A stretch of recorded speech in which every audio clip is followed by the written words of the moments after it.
कृष्णा प्यारे भक्तों, आज का दिन बहुत ही पावन, शुभ और मंगलकारी है। आज जेठ महीने की शुक्ला पक्ष की चतुर्थी तिथि है और दिन है शुक्रवार।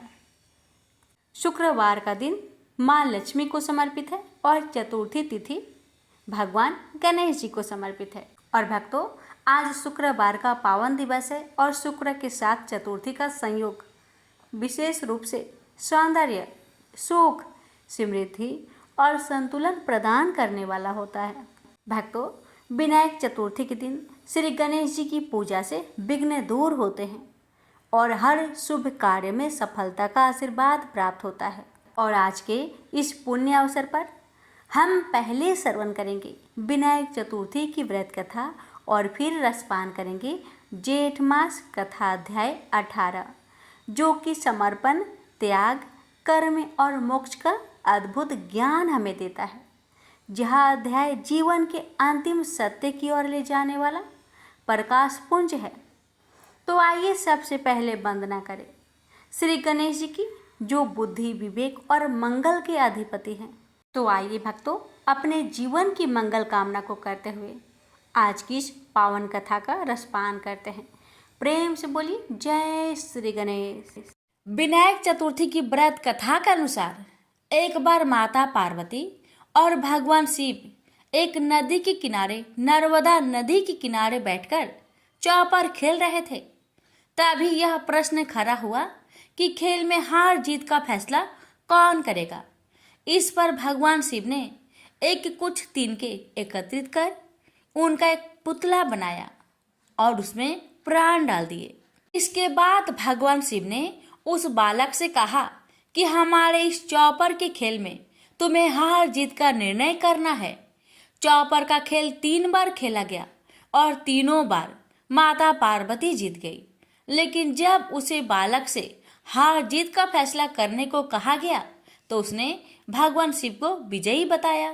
बालक का यह निर्णय सुनकर माता पार्वती को बहुत क्रोध आया, जिसके चलते उन्होंने उस बालक को अपाहिज होने का श्राप दे दिया। बाद में उस बालक ने अपनी गलती के लिए माता पार्वती से क्षमा मांगी।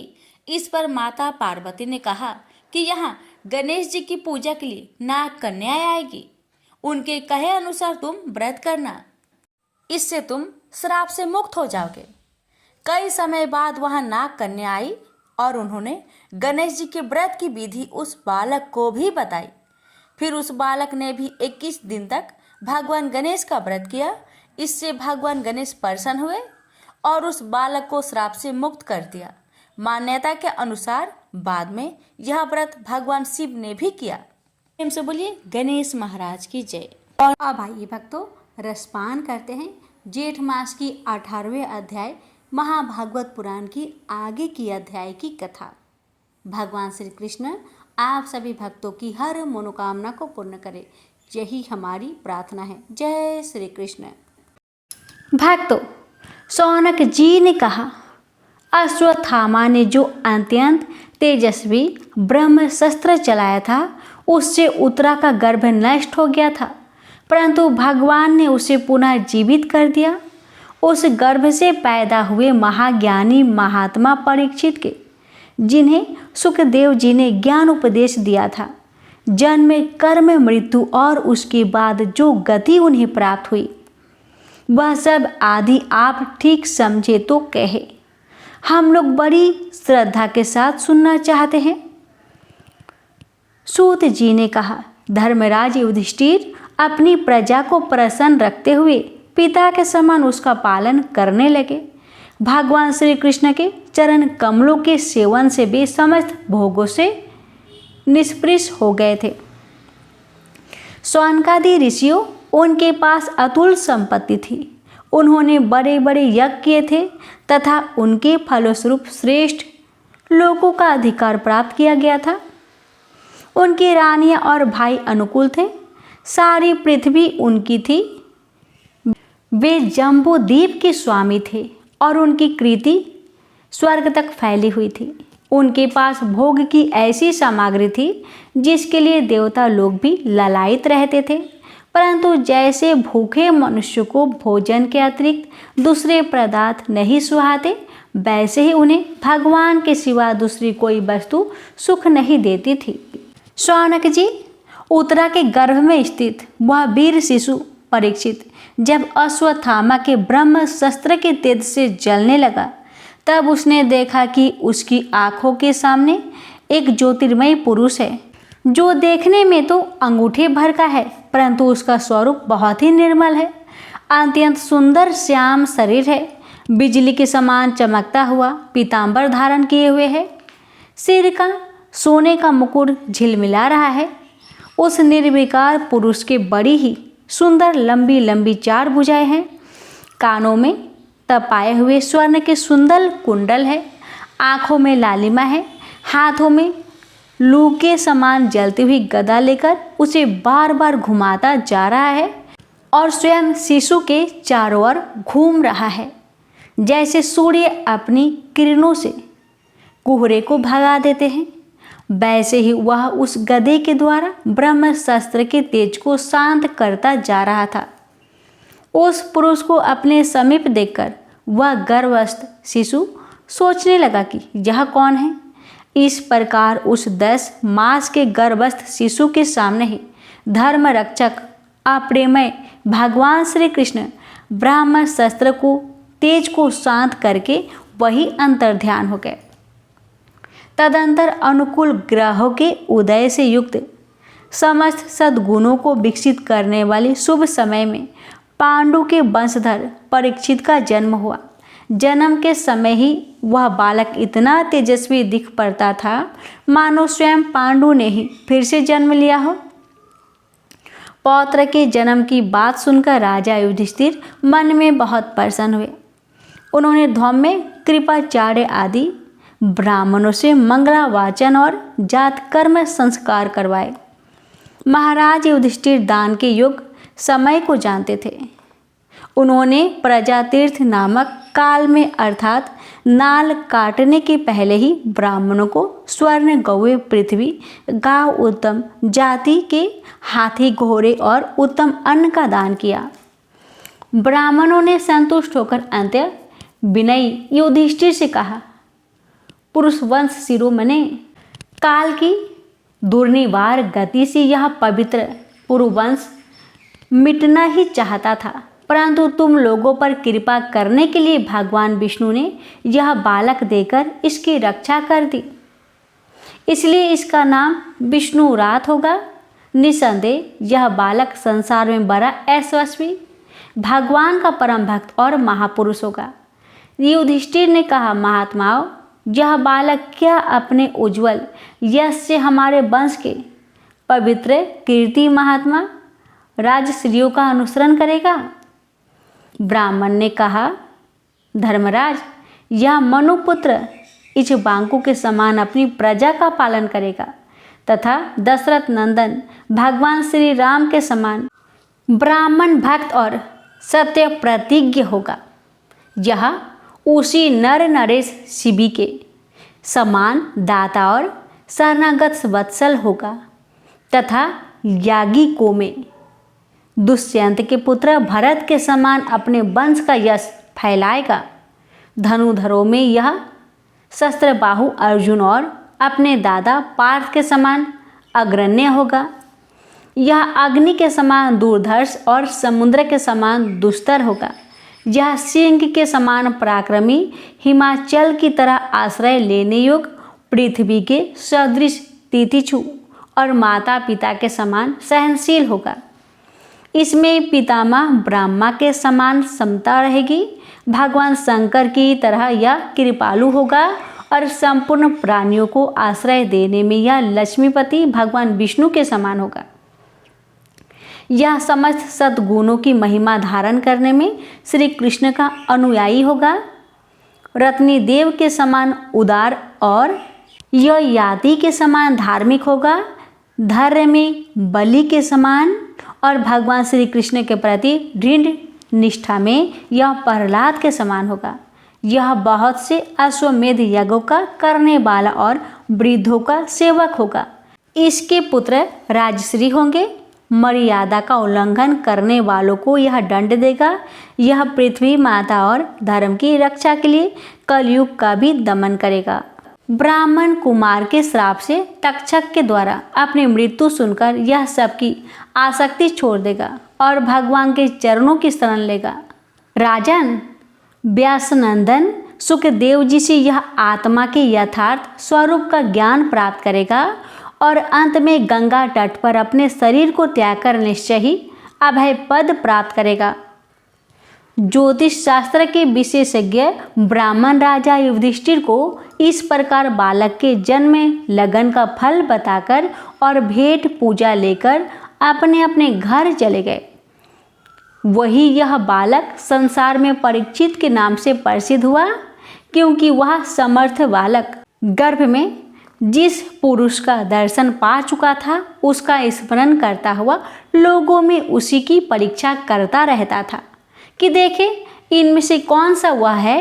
जैसे शुक्ल पक्ष में दिन प्रतिदिन चंद्रमा अपनी कलाओं से पूर्ण हुआ बढ़ता है, वैसे ही वह राजकुमार भी अपने गुरुजनों के लालन पालन से क्रमशः अनुदिन बढ़ता हुआ शीघ्र ही सायना हो गया। इसी समय स्वजनों के वध का प्रायश्चित करने के लिए राजा युधिष्ठिर ने अश्वमेध यज्ञ के द्वारा भगवान की आराधना करने का विचार किया, परंतु प्रजा से वसूल किए हुए कर यानी जुर्माने की रकम के अतिरिक्त और धन न होने के कारण वे बड़ी चिंता में पड़ गए। उनका अभिप्राय समझकर भगवान श्री कृष्ण की प्रेरणा से उनके भाई उत्तर दिशा में राजा मरुत और ब्राह्मणों द्वारा छोड़ा हुआ बहुत सा धन ले आए। उससे यज्ञ की सामग्री एकत्र करके धर्म भीरु महाराज युधिष्ठिर ने 3 अश्वमेध के द्वारा भगवान की पूजा की। युधिष्ठिर के निमंत्रण से पधारे हुए भगवान ब्राह्मणों द्वारा उनका यज्ञ संपन्न कराकर अपने सुहृद पांडवों की प्रसन्नता के लिए कई महीनों तक वहीं रहे।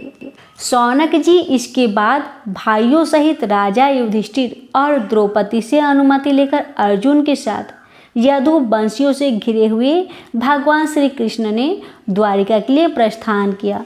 प्रेम से बोलिए हरे कृष्णा। भक्तों, भागवत पुराण की यह अध्याय यहीं पर समाप्त होती है। इसकी आगे की कथा कल के अध्याय में जरूर सुनिएगा। अब आइए सुनते हैं रामायण की अगली अध्याय की कथा। भगवान आप सभी भक्तों की हर मनोकामना पूर्ण करे। जय सीताराम। लंका नगरी शोक सागर में डूबी थी। स्त्रियों के रुदन से सब क्लांत थे। रावण ने अंतपुर में जाकर सभी विधवाओं को एकत्रित किया और उन्हें नाशवान संसार की महत्ता बताते हुए सत्वाना दी। सब उसे ही दोष दे रही थी, परंतु वह साधु बना देव को कोस रहा था। सुलोचना भी देव को ही दोष देती थी। देव ने ही ऐसा कपट किया, अन्यथा उसके वीर पति को तो कोई मार नहीं सकता था। उसने कभी पिता को विस्मृत कर पति को प्राप्त किया था और देव ने आज उसी का दंड दिया। पिता की क्षणिक स्मरण हुआ और पति को खो दिया। सुलोचना ने विलाप करते हुए अपने ससुर रावण से प्रार्थना की, हे तातश्री, अब यह जीवन व्यर्थ है। मुझे मेरे पति के शीश के साथ सती होने की अनुमति दीजिए। रावण उसके इस निर्णय को वीर पत्नी का निर्णय कहकर सराहता हुआ अन्य सभी को उसकी भांति ही पतिव्रत धर्म निभाने का उपदेश करने लगा। मंदोदरी सन्न थी। वह कैसा वृक्ष था जो अपने पुष्प, फल और कोपलों तक को मृत्यु को अर्पण कर रहा था। यह सठता थी। यह जानबूझकर वह ऐसा सठ बनकर दिखाता था। वह जीवन भर अपने पति को समझ नहीं पाई।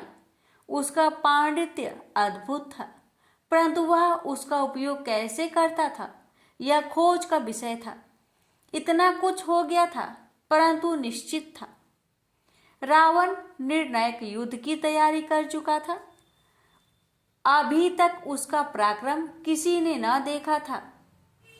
उसने बची खुची सेना को एकत्रित किया और चेतावनी दी कि जो भी युद्ध विमुख हुआ वह उसके हाथों मारा जाएगा। उसके हाथों कौन मरना चाहेगा? मरना ही है तो श्री राम के समक्ष मरे, ताकि मोक्ष की प्राप्ति भी हो सके। रावण का रथ तैयार हो गया तो वह रथ पर सवार हुआ। उसने अपने वैभव की दृष्टि भरकर देखा।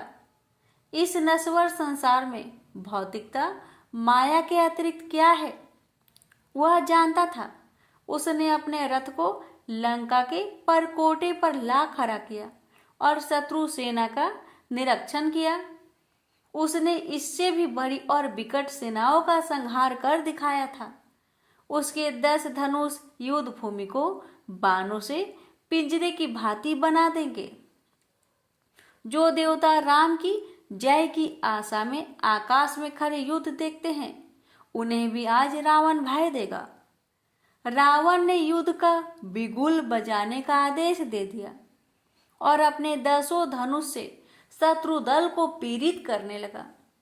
उसने अपने बाणों से सूर्य को भी ढक दिया। व्या शास्त्र चलाकर ऐसी आंधी चलाई कि बानर हवा में उड़ने लगे।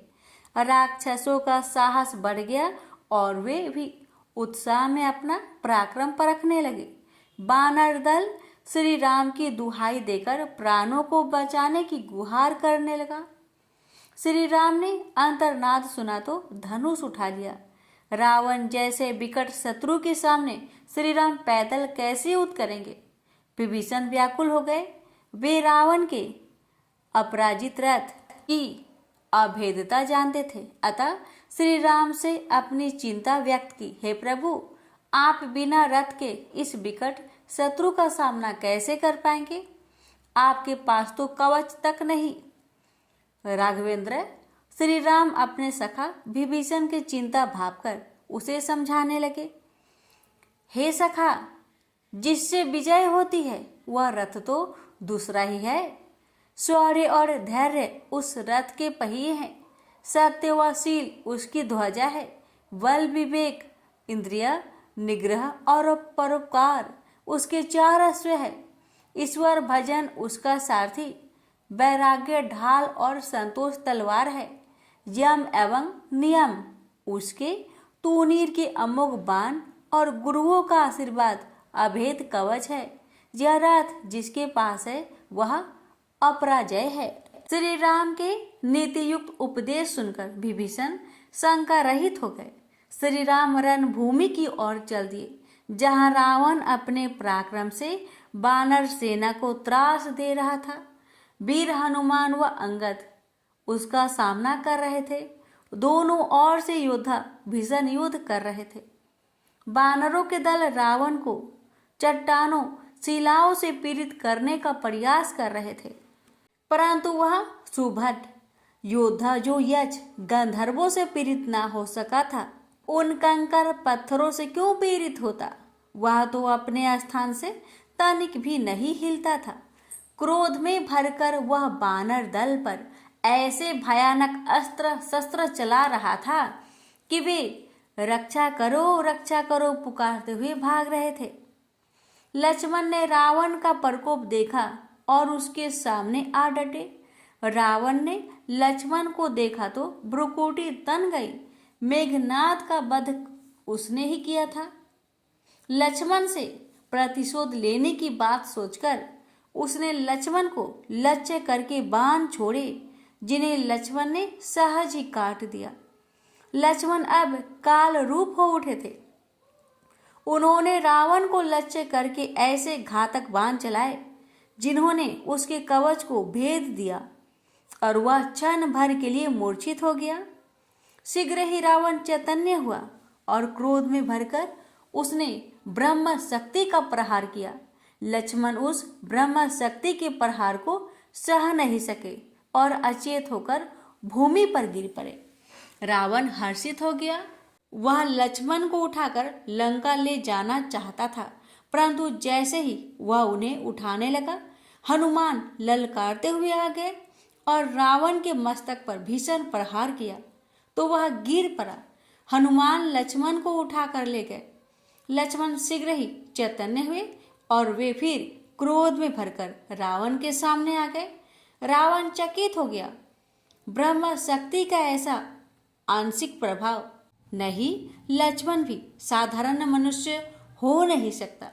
परंतु अब यह सब सोचने विचारने का समय नहीं रहा था। अब तो निर्णय युद्ध होना था। लक्ष्मण का साहस उसे अच्छा लगा। यह वीरोचित भाव है। लक्ष्मण ने अपना धनुष तान कर ऐसी बाण वर्षा की, उसका रथ, अश्व और सारथी ध्वस्त हो गए। परंतु वह दिव्य रथ था, अक्षय था। तत्काल दूसरा रथ आ गया। तब लक्ष्मण ने तीक्ष्ण फल वाले बाणों से उसके कवच को भेद दिया और हृदय विदीर्ण कर दिया। वह मूर्छित होकर रथ में गिर पड़ा। तब उसका सारथी उसे तत्काल लंका में ले गया। रावण की मूर्छा टूटी तो स्वयं को उसने मंदोदरी के सामने पाया। उसे बड़ी लज्जा आई और वह उठ बैठा। उसने सारथी को फटकारा कि वह क्यों उसे रणभूमि से ले आया, तो वह मौन हो गया। उसने समयानुकूल अपना कार्य किया था, स्वामी की प्राणों की रक्षा की। मंदोदरी ने कुछ कहना ही चाहा था कि रावण ने हाथ उठाकर कुछ ना बोलने की चेतावनी दी।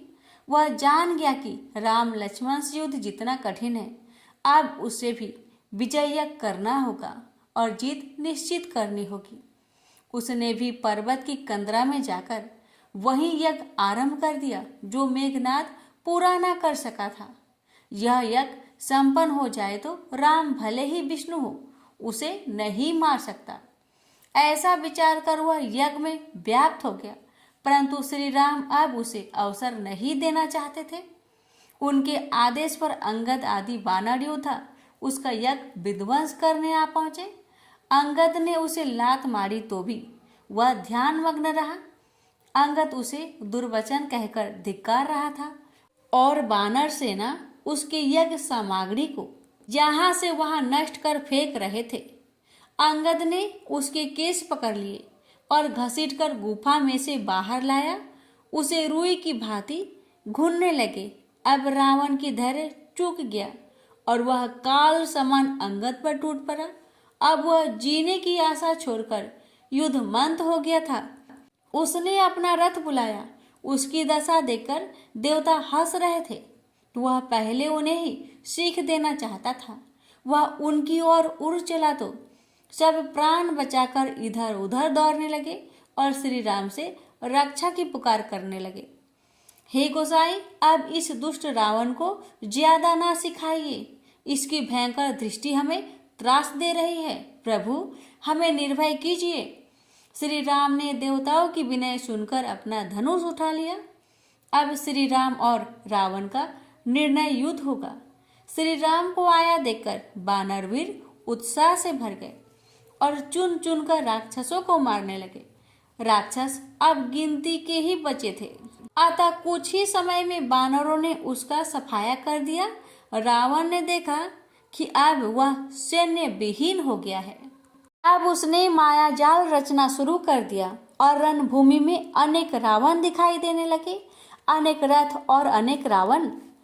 इधर इंद्र से देव ऋषि नारद ने कटाक्ष किया।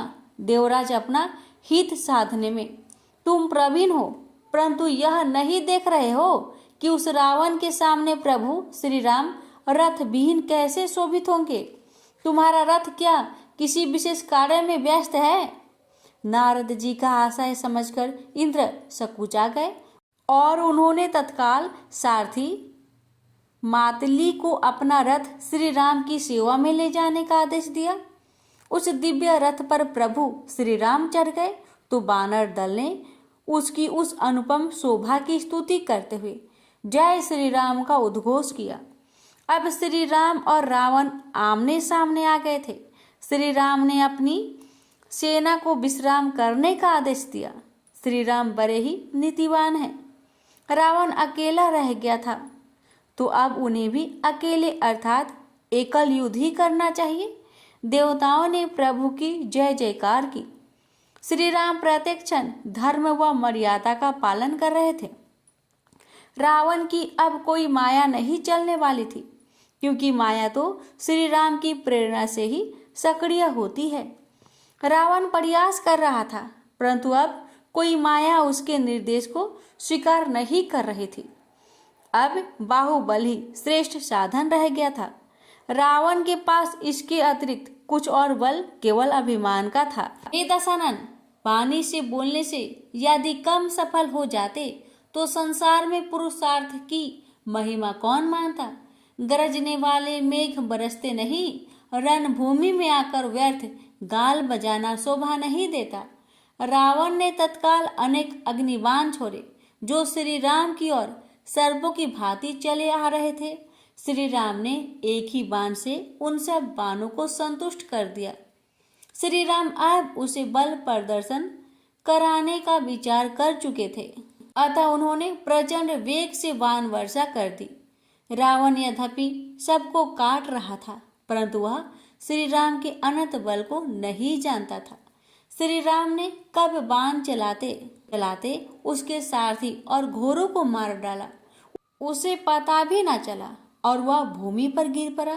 फिर उठा तो श्री राम के 10 बाणों ने उसके शीश को काट दिए, परंतु सब तब आश्चर्य से भर उठे जब उसके शीश पुनः उग आए। श्री राम ने कई बार उसके शीश काटे, परंतु वे पुनः पुनः उग आते थे। विभीषण बार बार प्रभु से कुछ कहना चाहते थे। रावण ने उसकी व्याकुलता समझ ली। वह दुष्ट उसके शीशों को बार बार उगने का रहस्य बताने को उतावला हो रहा था। घर का भेदी सबसे कठिन शत्रु होता है, और भाई समान यदि दूसरा कोई मित्र नहीं होता तो शत्रु भी नहीं होता। रावण पहले उस कुलघाती को समाप्त करना चाहता था, अतः उसने विभीषण को लक्ष्य करके अत्यंत भयानक शक्ति चलाई। विभीषण को संकट में पड़े देख शरणागत रक्षक श्री राम ने उन्हें अपने पीछे कर लिया और वह शक्ति अपने सीने पर सह ली। वह वज्र जैसा आघात वज्र जैसी छाती पर हुआ। श्री राम मूर्छित हो गए तो सब और हाहाकार मच गया। विभीषण प्रभु की इस स्नेह पर आकुल हो उठे और रावण को दुर्वचन कहते हुए गदा लेकर उस पर टूट पड़े। रावण इस अनपेक्षित और अक्षमित आक्रमण से घबरा उठा। विभीषण से वह ऐसी आशा नहीं करता था। विभीषण का क्रोध अपने चरम पर था। अपने प्रभु श्री राम को पीड़ित जानकर वह ऐसे क्रोध में आया था, अन्यथा रावण के समक्ष कभी दृष्टि उठाकर भी बात न करने वाला विभीषण आज उस पर प्रहार न कर रहा होता। विभीषण भी बलवान थे। दोनों भाई मल्ल युद्ध में निपुण थे, अतः भीषण युद्ध होने लगा। अंततः रावण के साथ मल्ल युद्ध करते हुए विभीषण शिथिल हो गए और रावण जैसे उनके प्राण ही ले लेना चाहता था। हनुमान तत्काल विभीषण की सहायता को आ गए और रावण को घसीटकर दूर तक ले गए। इस व्यवधान से रावण अति क्रोध से भर उठा और हनुमान को भी उसने संतुष्ट कर दिया। अकेला रावण सब पर भारी पड़ रहा था। संध्या होने तक रावण ने सबको पीड़ित किया। श्री राम रावण के पराक्रम से सबको परिचित करा देना चाहते थे, तभी तो वह आज के युद्ध में सबको संतुष्ट कर सका। श्री राम के लिए रावण को मार देना सहज काम था, परंतु रावण के यश का अंत सहज कर देना न्याय संगत नहीं था। उस दिन का युद्ध रावण के नाम रहा। रावण ने मंदोदरी को अपने पराक्रम की कथा उत्साह के साथ सुनाई। अशोक वाटिका में सीता जी को नित्य के समाचार त्रिजटा के द्वारा मिलते थे। मेघनाद, कुंभकर्ण, अहिरावण आदि राक्षसों के वध के समाचार सीता को हर्षित करते थे और वह श्री राम के अतुलनीय बल पराक्रम का सभी राक्षसियों से गुणगान करती अघाती न थी। परंतु आज जब त्रिजटा ने रावण के पराक्रम की बात बताई तो सीता भयभीत हो गई। प्रभु श्री राम के द्वारा बार बार सिर काटे जाने पर भी रावण मृत्यु को प्राप्त नहीं हो सका। ये तो बड़ी चिंता की बात थी। यदि वह शीश काटे जाने से मृत्यु को प्राप्त नहीं हो रहा तो प्रभु उसके हृदय को क्यों नहीं बेध देते। तब त्रिजटा ने बताया, हे जानकी, उस दुष्ट रावण के हृदय में तुम्हारा वास है, और यही जानकर श्री राम उसके हृदय पर आघात नहीं कर रहे हैं।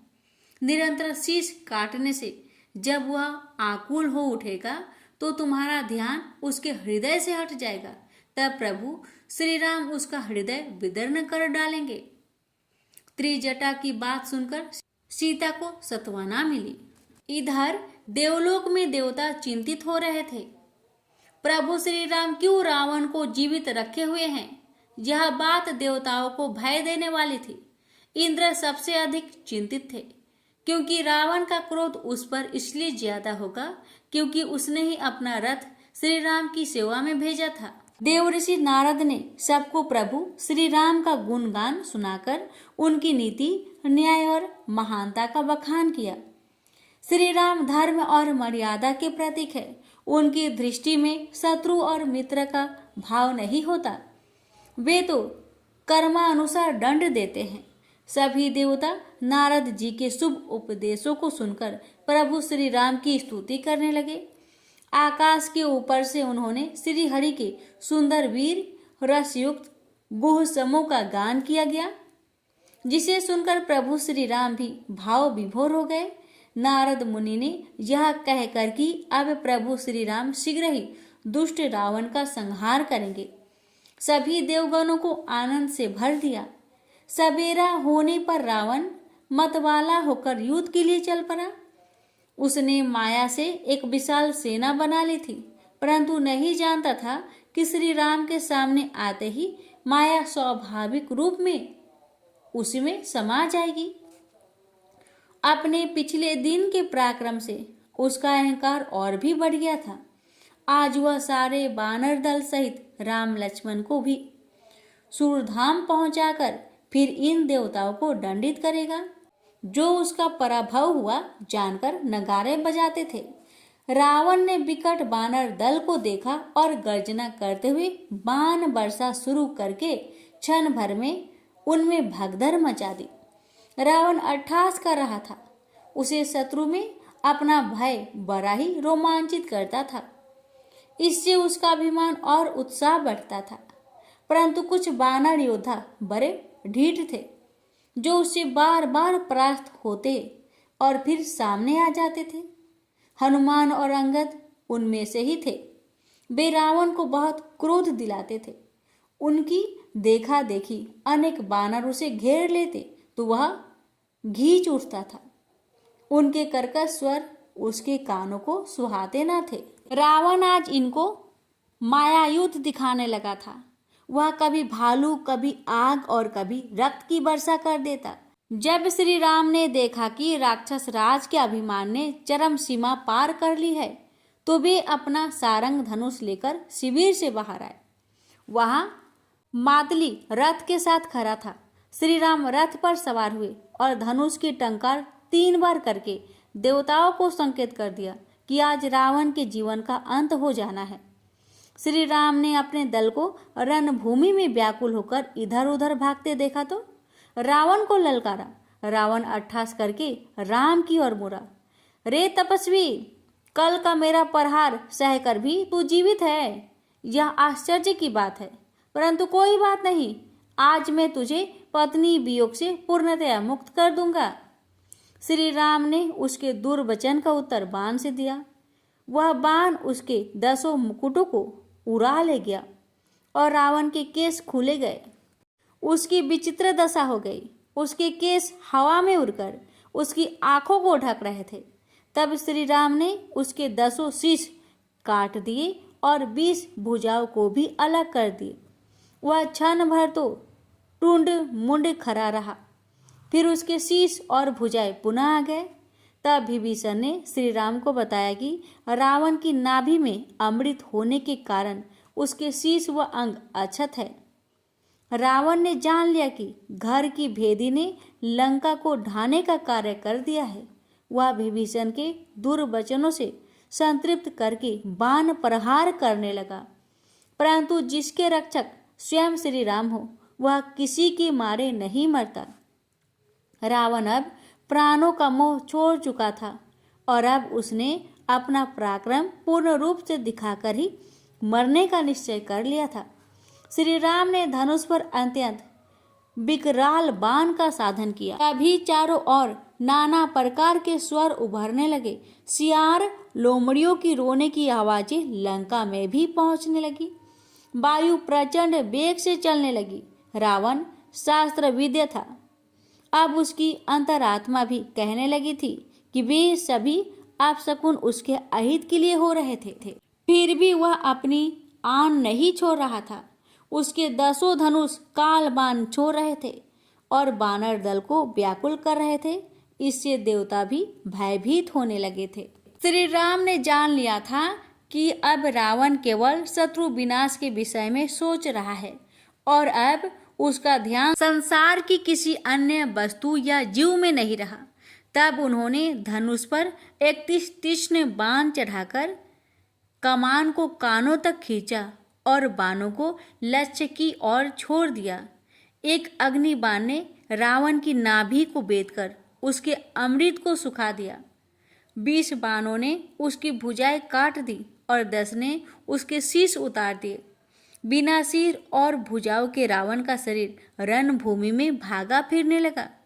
अब उसके मुख और भुजाएं पुनः नहीं उठे तो देवताओं ने हर्षनाद करके नगारे बजाने शुरू कर दिए। बानर दल अभी भी आतंकित था क्योंकि रावण की देह भी उन्हें भय दे रही थी, जैसे किसी वृक्ष से रक्त की धाराएं फूट पड़ रही हो। श्री राम ने एक और बाण चलाकर उसकी देह के 2 टुकड़े कर दिए। वह सुभट योद्धा पृथ्वी पर गिर पड़ा और उसका तेज श्री राम के मुख में समा गया। आकाश में पुष्प वर्षा होने लगी और रावण के मरते ही शीतल मंद समीर बहने लगी। पंछियों का कलरव गुजने लगा, परंतु लंका में इसके विपरीत विपन्नता फैल गई। रावण की मृत्यु का समाचार लंका में पहुंच गया था। मंदोदरी विलाप कर रही थी, लेकिन उसे सत्वाना कौन देता, क्योंकि वहां तो सभी दुख और वैधव की मारी थी। मंदोदरी ही समय की गति जानकर सब स्त्रियों को लेकर लंका से बाहर आई और रावण की मृत देह के समीप बैठकर विलाप करने लगी। हे स्वामी, तुम्हारे बल से सदा पृथ्वी डोलती थी। अग्नि, चंद्रमा और सूर्य भी आपके तेज के सम्मुख कुछ नहीं थे, परंतु हे नाथ, श्री राम से विमुख होने पर ही तुम्हारी ऐसी दशा हुई है। श्री राम जैसा कौन कृपा निधान और आपके जैसा अभिमानी कौन होगा। फिर भी प्रभु ने आपके सब अपराध क्षमा कर तुम्हें परम पद प्रदान किया। श्री राम ने सबका विषाद दूर करते हुए सुंदर वचनों से जीवन मृत्यु का विश्लेषण किया। विभीषण करुण विलाप कर रहे थे। लक्ष्मण ने उन्हें धैर्य बधाया और श्री राम की आज्ञा से रावण का विधिवत दाह संस्कार किया गया। देवताओं ने प्रभु श्री राम की स्तुति की। पृथ्वी गौ रूप में आकर प्रभु का गुणगान करने लगी। आज मैं स्वयं को पाप के भार से मुक्त जान रही हूँ। रघुकुल तिलक श्री रामचंद्र ने अपने अवतरण के उद्देश्य को पूर्ण कर लिया था। प्रेम से बोलिए सियावर रामचंद्र की जय।